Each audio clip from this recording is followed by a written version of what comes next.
Father King James says. How when he moved his headquarters, he left Nazareth and all that, Bethlehem, and he moved his headquarters to Cappadocia, Capernaum.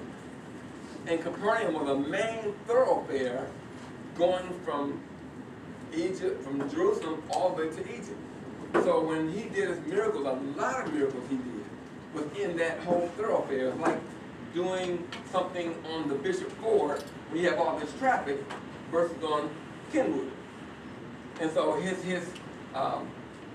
so when people are passing, going from Jerusalem to Egypt or from Egypt to Jerusalem, and they're hearing about this Jesus, and when he came in town, people start screaming, Jesus is coming, Jesus, and then you hear the blind man, Jesus, our son of David. You know, when they heard him coming, they start calling out his name. So he's very critical, and we're very critical in the text. But I want to flow today. Well, let me say this also: the names like Africa or Middle East was never mentioned in the Bible, but you will hear names like Ham or Canaan, which was talking about the African people, dark people of color. And so we are here when we turn with me to Acts, the 2nd chapter. Which chapter? Acts chapter 2. And I read this last week, and I want to touch on it again this week because it's on the day of Pentecost, again, we were there. In Acts chapter 2,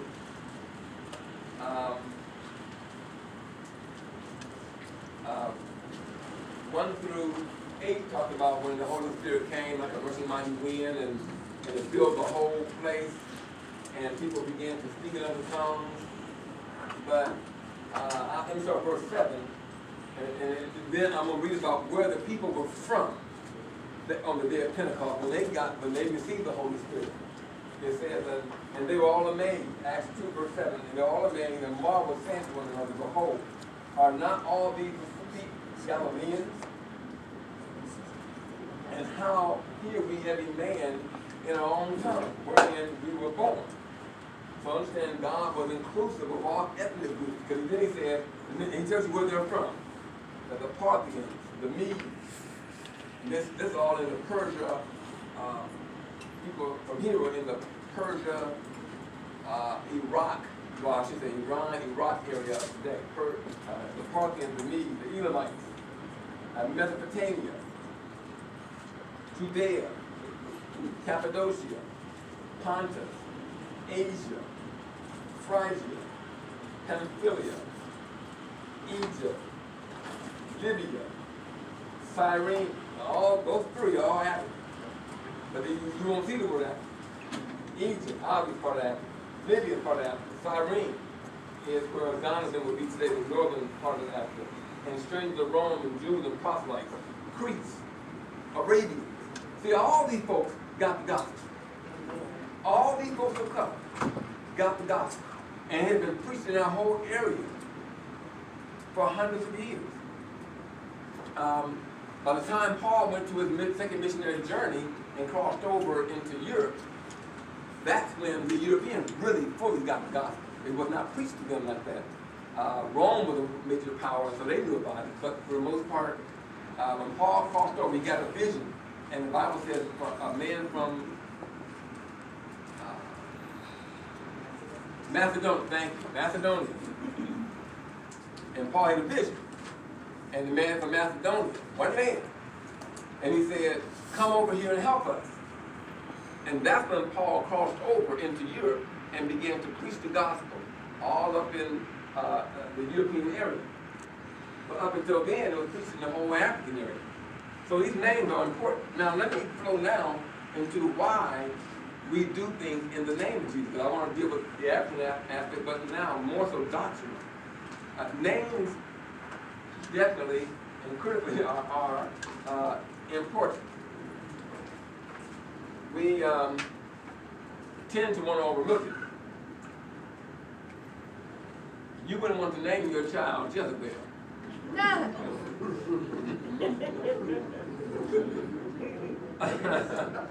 And you would not want to name your son Judas.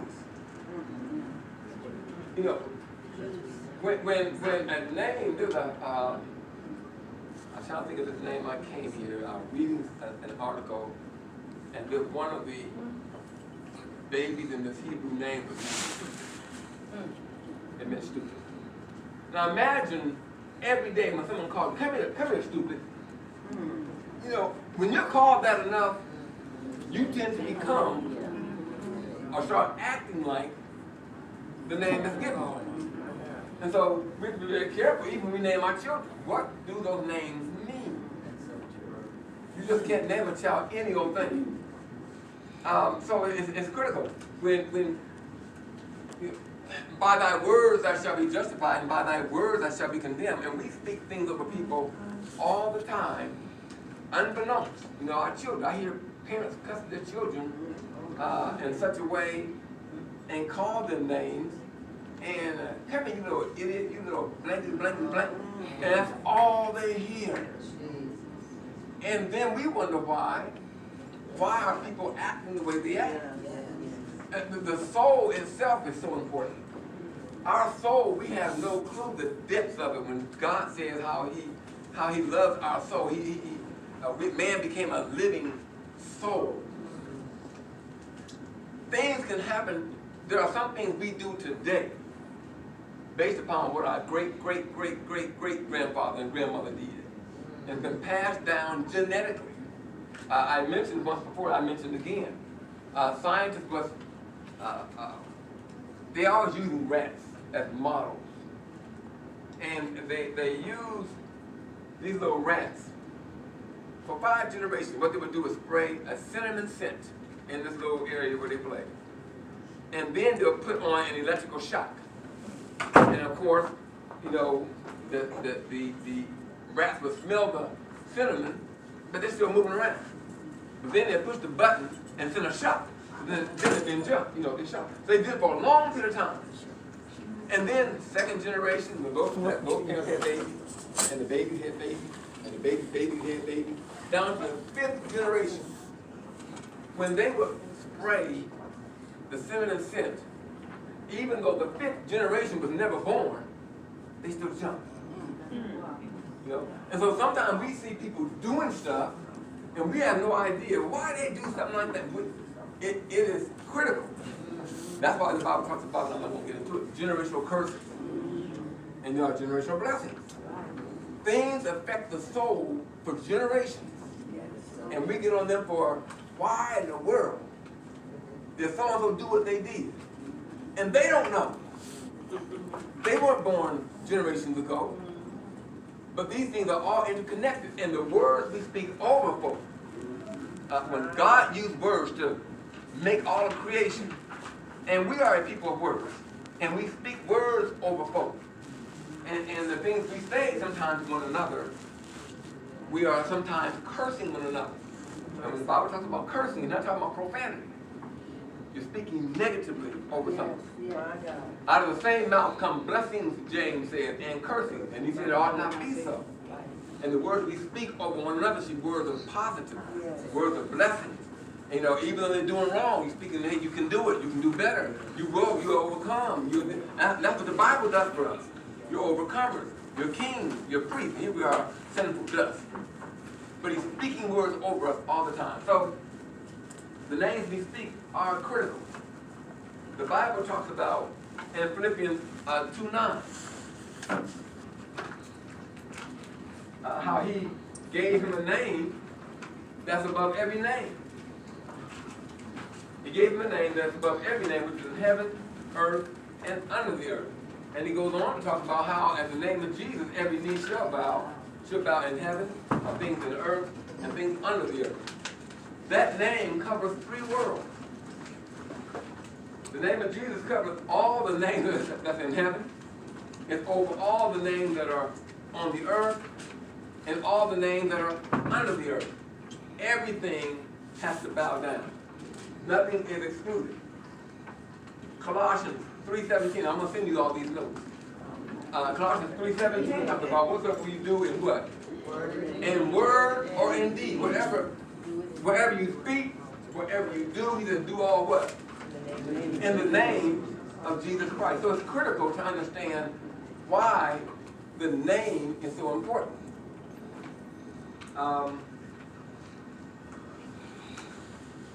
Let's go forward. When we baptize in the name, and when we talk about being baptized, it means to be immersed. When we were baptized in the Spirit, we were immersed fully under the power of the Holy Spirit. When you're baptized in water, you're not just sprinkled. You don't get in and just touch your toe to the water. You get all the way in, all the way, and all the way out. And that's symbolic. What the taking down of a person in baptism of water and bringing them back up is symbolic of the death of you dying and being raised back up. Paul talks about in the book of Romans, being raised back up into the newness of life. When a person goes down, they're sinners. Those that come with a real repentant heart, God knows who they are. Everybody getting baptized, came in dry, got up wet, and didn't change a lick. I told y'all once about that joker. I baptized one guy one time. And, you take off your clothes and I put my wallet in my pants, hung them all up. And the brother came in with a little cane, moving all helpless. And after we baptized him, they took him to the back, and they were going to send him to the Terry room to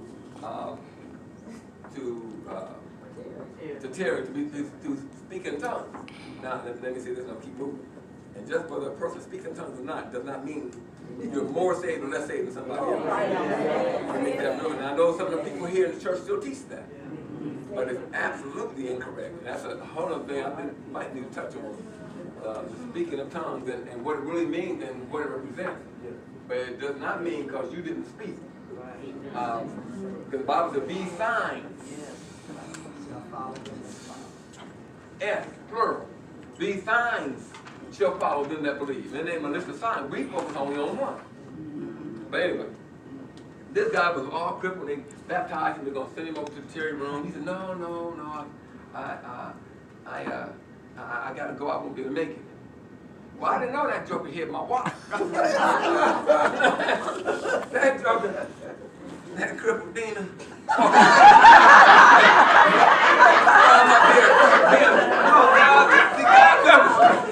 And the brother knew not to tell me. Because I took him back in the water and held him down there.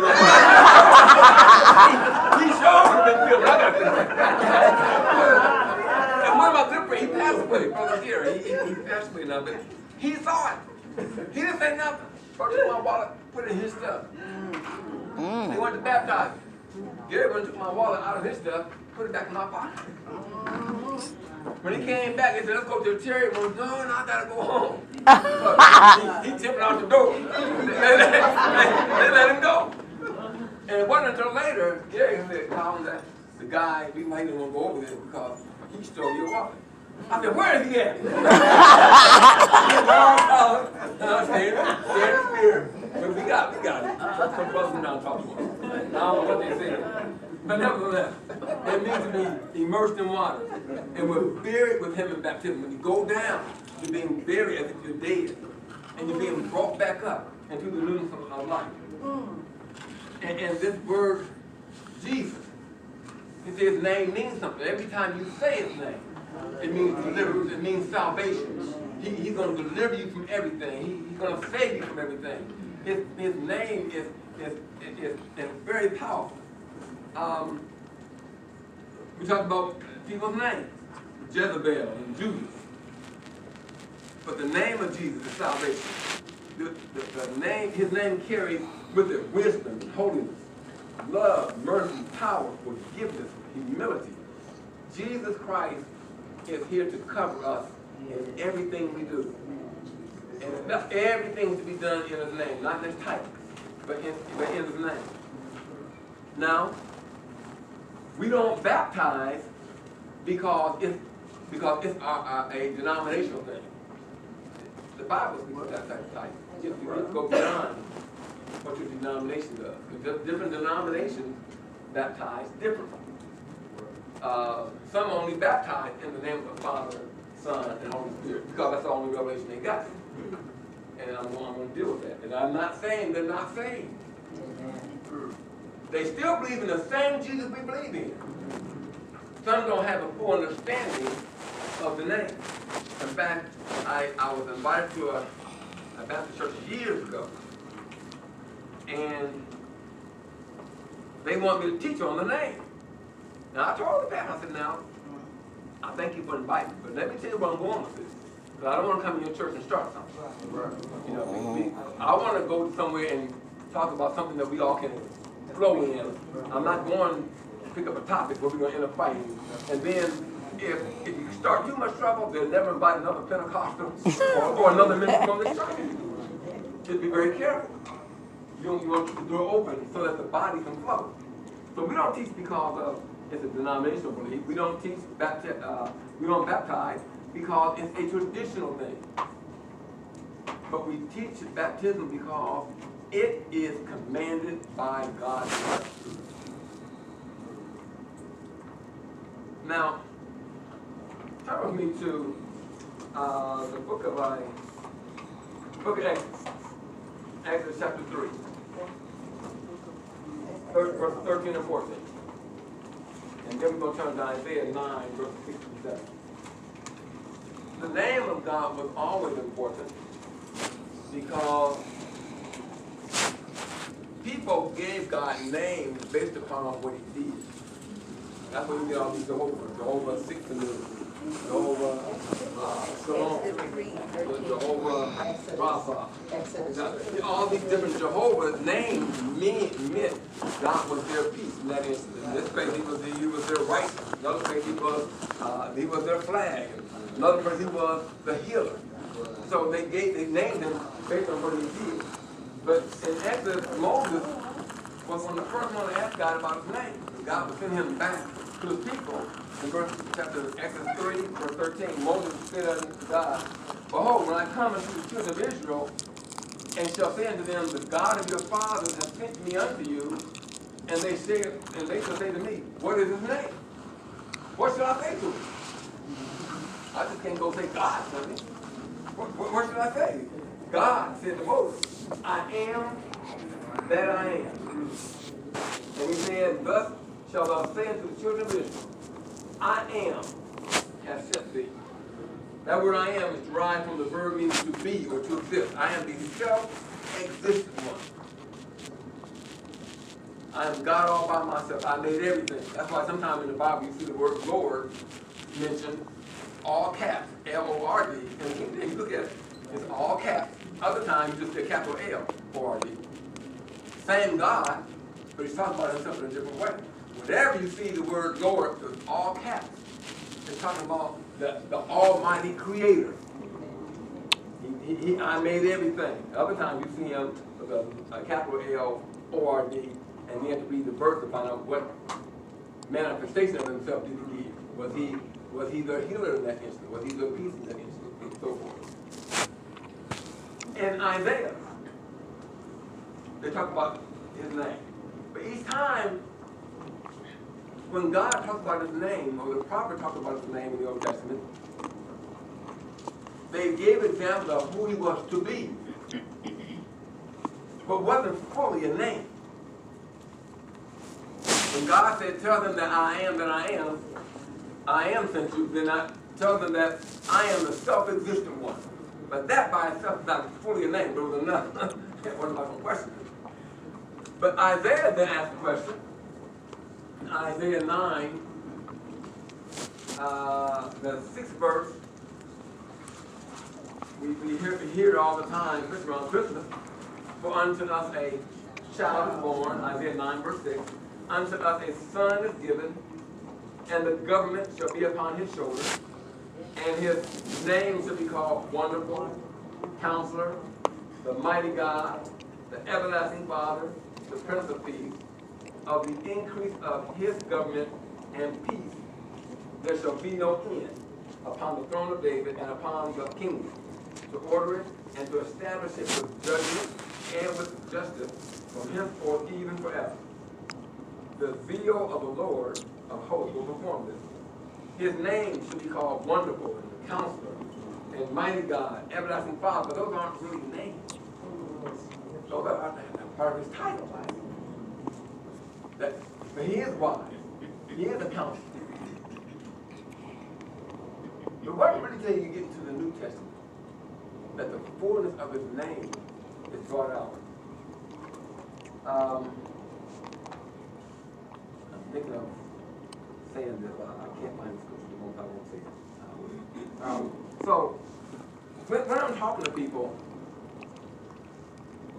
when I went to this group, a Baptist pastor, and I taught on the name.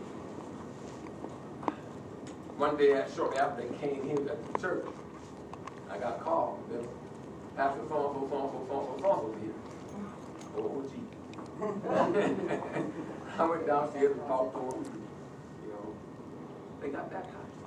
In the name. And then go back down to the congregation and teach it. And to this day, I ain't told people who they were. I know, they know who they are. It was a wonderful sight. To see people coming to the realization. Because, you know, because when we talk privately, I talk to them to let them know, let me tell you this. I am not saying you're not saved. I'm not even going to deal with that. You believe in Jesus just like me. But let me just help give some clarity to the text. And maybe if you believe it, fine. If you don't, fine. But either way, we can still go play golf together. We can go break bread and have lunch together. But we're not going to split over this. We're still in the body. Part of what I use to kind of lure them in, I ask several questions. Number one, do we all agree that the Bible is inerrant and free from human error? Yes. You know, because you have to first, you know, before you really quote unquote debate or talk about the text, I got to find out, well, are we talking about the same fruit? Are we all apples? Or are we talking about grapefruits and oranges? Or are we talking about vegetables and fruit? I want to make sure we're on the same page. They say, yeah, we believe in that. I said, is the Bible a contradiction? No, the Bible's not contradictory. Now, they don't know. They're being lured into a trap. Because, well, either I'm wrong or they're wrong. There's something Bishop always say. Down there, we can both be wrong, but we can't both be right. And I'm right and you're wrong. I asked him a question. Are all the scriptures inspired by God? Well, the scriptures say, yeah, scriptures are inspired by God. I said, last question. Did the apostles obey the teachings of Jesus Christ as it related to salvation? And they paused for a minute. But now I'm asking too many questions. But based on their answer, it depends on how much further I'm going to go. So, they said, yes. The apostles obeyed the teachings of Jesus Christ as it related to salvation. Okay, so now, 4 things. The Bible is inerrant. It's free from human error. The Bible is not contradictory. All scriptures are inspired by God. And the apostles carried out all this teaching according to salvation, as Jesus taught.